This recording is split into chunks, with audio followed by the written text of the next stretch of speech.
क्या आप जानते हैं कि बिहार के 5 सबसे बड़े वरिष्ठ नेता कौन हैं? उनकी राजनीति में पकड़ कितनी है और बिहार की राजनीति में इन लोगों का दबदबा कितना है? आज हम आपको बताएंगे बिहार के 5 सबसे बड़े वरिष्ठ नेताओं के बारे में, जिनकी राजनीतिक पकड़ इतनी ज्यादा है कि एक पार्टी तो इन्हीं के भरोसे चल रही है और हर पार्टी में इनके नेता हैं। लेकिन आज जिन 5 नेताओं के बारे में हम बात करने वाले हैं, उनमें से 5वां नाम है रामनारायण मंडल का। रामनारायण मंडल भारतीय जनता पार्टी के विधायक हैं, बिहार सरकार में मंत्री रह चुके हैं और इनके बारे में अगर जानना है तो यहां से जान लीजिए कि इनका जन्म 1963 में हुआ था। और रामनारायण मंडल के शिक्षा की बात की जाए अगर, तो ये साक्षर हैं, मतलब बहुत ज्यादा पढ़े लिखे नहीं है, डिग्री नहीं है इनके पास, लेकिन ये पढ़ना लिखना जानते हैं। उसके बाद जिस पार्टी से ये संबंध रखते हैं वो है भारतीय जनता पार्टी। भारतीय जनता पार्टी से ये संबंध रखते हैं और इनका राजनीतिक करियर का शुरुआत हुआ था 1990 में। 1990 में ये पहली बार बांका से बीजेपी के टिकट पर चुनाव लड़ते हैं और विधानसभा चुनाव जीतते हैं, विधानसभा में पहुंचते हैं। और उसके बाद 1990 से लेकर के अब तक लगभग लगातार 6 बार जो है ये चुनाव जीते हैं और जीत करके विधायक बने हैं। अब तक 6 बार विधायक बन चुके हैं और 2 बार इस कार्यकाल में ये मंत्री भी रहे हैं, मतलब 6 बार विधायक और 2 बार मंत्री रह चुके हैं, जिनका नाम रामनारायण मंडल है।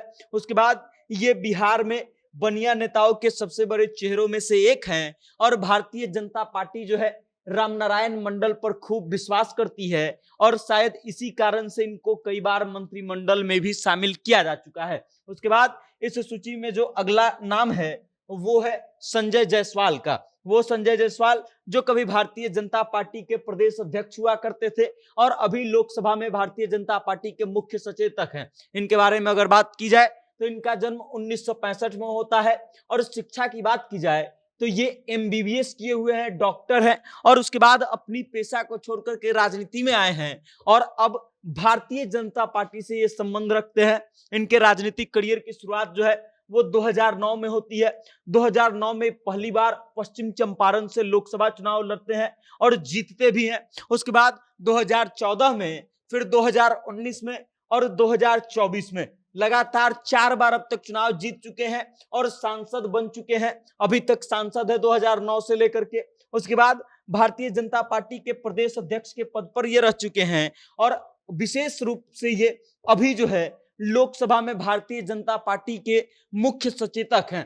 इन पर भी भारतीय जनता पार्टी खूब विश्वास जताती है और इनके कार्यकाल में जो 2019 का लोकसभा चुनाव हुआ था उसमें भारतीय जनता पार्टी जो है इनके प्रदेश अध्यक्ष रहते हुए बड़ी बम्पर चुनाव जीती थी। 39 सीटों पर 40 सीटों में से जीत दर्ज की थी भारतीय जनता पार्टी और एनडीए गठबंधन ने। और उस बात का सबसे बड़ा श्रेय जो है इनको दिया जाता है संजय जायसवाल को। अब आप इस बात से अंदाजा लगा सकते हैं कि इनकी राजनीतिक पकड़ कितनी ज्यादा होगी कि 40 में से 39 सीटों पर चुनाव जीतने में सफल हो गए। उसके बाद इस सूची में जो अगला नाम है वो है समीर महासेठ का। समीर महासेठ जो है राष्ट्रीय जनता दल के नेता हैं, लालू प्रसाद यादव के करीबी भी माने जाते हैं। उसके बाद इनके बारे में अगर बात की जाए तो इनका जन्म 1958 में होता है और शिक्षा की बात की जाए तो समीर महासेठ जो है एमकॉम तक पढ़ाई किए हैं।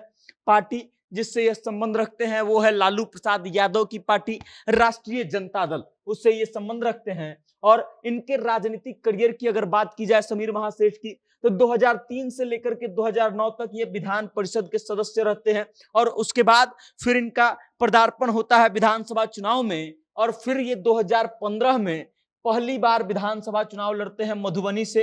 राष्ट्रीय जनता दल यानी कि लालू प्रसाद यादव के टिकट पर चुनाव लड़ते हैं और चुनाव जीतते हैं। उसके बाद 2020 में फिर एक बार चुनाव जीतते हैं और चुनाव जीत करके सदन पहुंचते हैं और 2020 में जब ये चुनाव जीतते हैं और नीतीश कुमार जब 2022 में पाला बदल करके राष्ट्रीय जनता दल के साथ सरकार बनाते हैं तब समीर महासेठ जो हैं वो बिहार सरकार में मंत्री बनते हैं। उद्योग मंत्री का जिम्मेदारी इनको दिया जाता है और ये अपना काम बखूबी करते हैं, इस कारण से भी इनको जाना जाता है। उसके अलावा ये भी बिहार में वैश्य समुदाय के आने वाले सबसे बड़े चेहरों में से एक है। और उसके बाद इस सूची में जो अगला नाम है वो है तारकिशोर प्रसाद का। वो तारकिशोर प्रसाद जो कभी बिहार के उप मुख्यमंत्री रह चुके हैं और अभी भारतीय जनता पार्टी से संबंध रखते हैं। इनकी उपलब्धि यही है कि ये भारतीय जनता पार्टी के साथ जब 2020 में नीतीश कुमार सरकार बनाए थे तब ये उप मुख्यमंत्री बने थे। इनका जन्म 1956 में हुआ था और शिक्षा की बात की जाए तो ये 12वीं तक की इन्होंने शिक्षा ग्रहण की है।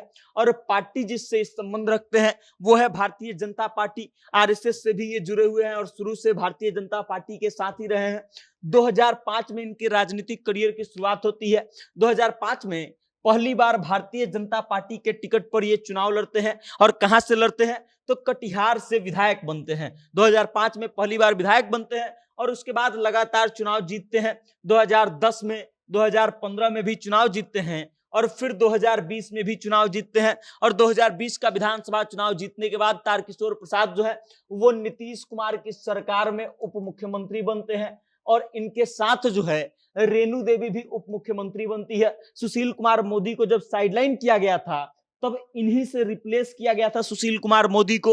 और अब आप इस बात से अंदाजा लगा सकते हैं कि तारकिशोर प्रसाद जो है वो कितने बड़े दुनिया के चेहरे होंगे कि सुशील कुमार मोदी को रिप्लेस करने के लिए तारकिशोर प्रसाद को चुना गया। उससे पहले ये कभी मंत्री तक नहीं बने थे।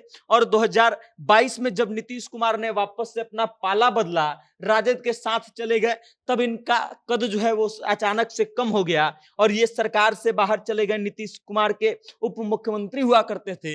जब वापस से नीतीश कुमार भाजपा के साथ सरकार बनाए तब इनको मंत्री पद भी अभी नहीं दिया गया है, लेकिन फिर भी ये बिहार के 5 सबसे बड़े वैश्य चेहरों में से एक हैं। उसके बाद इस सूची में जो अंतिम नाम है वो है दिलीप जायसवाल का। वो दिलीप जायसवाल जो हाल ही में भारतीय जनता पार्टी के प्रदेश अध्यक्ष बने हैं और इनकी कहानी जो है ऐसी है कि जन्म इनका 1963 में होता है। शिक्षा की बात की जाए तो इन्होंने पीएचडी, एमफिल जैसी कई डिग्रियां हासिल की है। और उसके बाद जिस पार्टी से ये संबंध रखते हैं उस पार्टी का नाम है भारतीय जनता पार्टी। 2009 में इनके राजनीतिक करियर का शुरुआत होता है, राजनीतिक सफर शुरू होता है। 2009 में पहली बार ये विधान परिषद के सदस्य बनते हैं और अब तक 3 बार ये विधान परिषद के सदस्य बन चुके हैं। 2009 से 2015 तक रहते हैं, फिर 15 से 21 और 21 से फिर विधान परिषद के सदस्य चुने जाते हैं तीसरी बार। और ये इनका तीसरा टर्म चल रहा है विधान परिषद के सदस्य के रूप में। इस बार बिहार सरकार में ये मंत्री भी हैं।